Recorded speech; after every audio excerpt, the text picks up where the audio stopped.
जल है, उसको जितना जोर से घुमाओगे, जितने लोग घूमोगे उतना घूमेगा। वही है फोर्स। मुख्य जो बीच वाला कुंड है ये है, उसी से अंदर से बाहर जल आता है। ये भगवान ब्रह्मा का ब्रह्म मनोमय चक्र कुंड है। जब कलयुग का प्रादुर्भाव हुआ है तो ऋषियों ने ब्रह्मा जी से प्रार्थना किया कि हमें कोई ऐसा पवित्र यानी सीक्रेट प्लेस बतलाइए जहाँ पे हम लोग बैठ के तपस्या कर सकें। तो भगवान ब्रह्मा ने अपने मन को एक चक्र रूप में प्रकट किया, जहाँ पे गिरेगा वही पवित्र।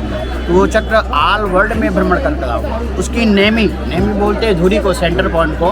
नेमी यहाँ पर क्षीण हुई है और आरण्य यानी जंगल फॉरेस्ट पहले था, तो नेमी क्षीणते आरण्यम तत् नैमिषारण्य, इसी से इसका नाम नैमिषारण्य। तो वो जो चक्र गिरा उसने पाताल को तोड़ा, वहाँ से जल का नीरू का प्रादुर्भाव हुआ। तभी से अनावरत अंदर से जल बाहर आता है, बाहर से निकल के गोमती रिवर को जाया करता है। ये इसका संक्षिप्त रूप में। वैसे तो जितना भी कहा जाए नैमिषारण्य के विषय में उतना कम है, क्योंकि यहीं से सत्यनारायण की कथा का प्रादुर्भाव है।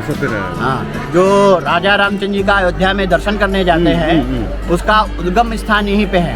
यानी कि फर्स्ट जब सतयुग में मनु और शत्रुपा थे तब उन्होंने यहाँ पे तपस्या करके भगवान से पुत्र को प्राप्त किया। तब जाके त्रेता युग में राजा दशरथ और कौशल्या हुए, तब उनको श्री राम का प्राप्त हुआ। बहुत बड़ा नैमिषारण्य। यहीं पे 4 वेद 6 से 18 पुराणों का विभाजन हुआ, संशोधन किया गया। सत्यनारायण का कथा का उत्पत्ति स्थान है। श्रीमद् भागवत सप्ताह प्रथम बार नैमिषारण्य में ही सुनाई। और भी कुछ बोलिए ना। यहीं पे पांडवों ने महाभारत के उपरांत 12 वर्ष तपस्या किया। किस लिए क्या है? कुल दोष, गुरु दोष, ब्रह्म दोष का निवारण करने के लिए यहाँ पे आए। 12 वर्ष तपस्या किया, फिर यहीं से स्वर्गारोहण हिमालय को प्रस्थान किया।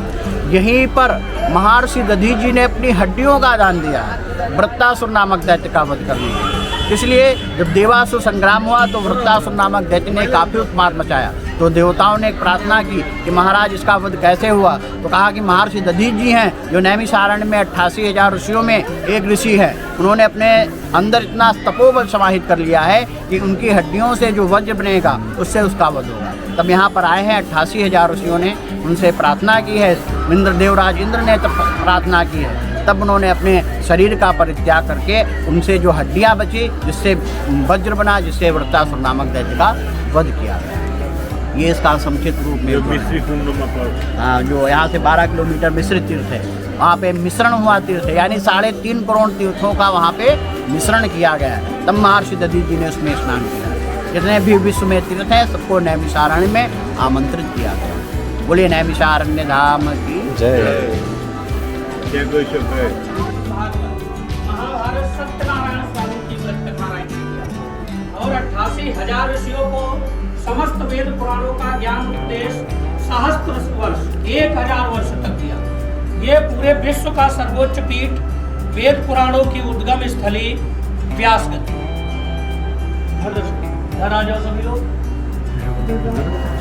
ये व्यास महर्षि का विग्रह दर्शन है। ऊपर में व्यास महर्षि के पिता पराशर ऋषि, इधर उधर जय और विजय द्वारका, और ये नैमिषारण्य नाभिगया प्रथम अष्टम वैकुंठ हमारे पितरों की भूमि। यहाँ पे हमारे आपके प्रथम माता पिता मनु शत्रुपा ने 23,000 वर्ष तपस्या किया।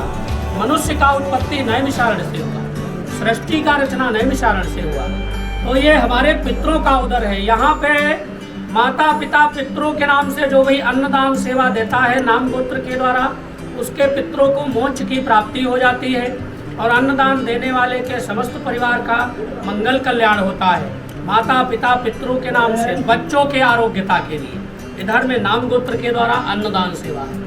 अन्नदान महादान होता है नैमिषारण्य की भूमि पर। इधर में जिसका भी अन्नदान इधर में परम पवित्र अष्टकोणीय यज्ञशाला है। इस नैमिषारण्य में शौनक आदि ऋषि इस पवित्र भूमि की खोज करते हुए ब्रह्म चक्र की स्थापना करके विष्णु चक्र को स्थापित किया। ये वो अष्टकोणीय पद्मकुंड यज्ञशाला है जिसमें कलिकाल मानव कल्याणार्थ सहस्त्र वर्ष पर्यंत दीर्घ सत्र का यहाँ पर यज्ञ किया। ये वो भागवत महायज्ञ का भूमि है, शौनक महर्षि यज्ञशाला। यज्ञशाला का दर्शन करें, ओम नमो भगवते वासुदेवाय का जप करते हुए 4 प्रदक्षिणा करें, जिससे नारायण के अंश धर्म अर्थ काम मोक्ष की प्राप्ति हो और परिवार को सुख समृद्धि मिले, हमारे समस्त मानवों का कल्याण हो। जय श्री राम।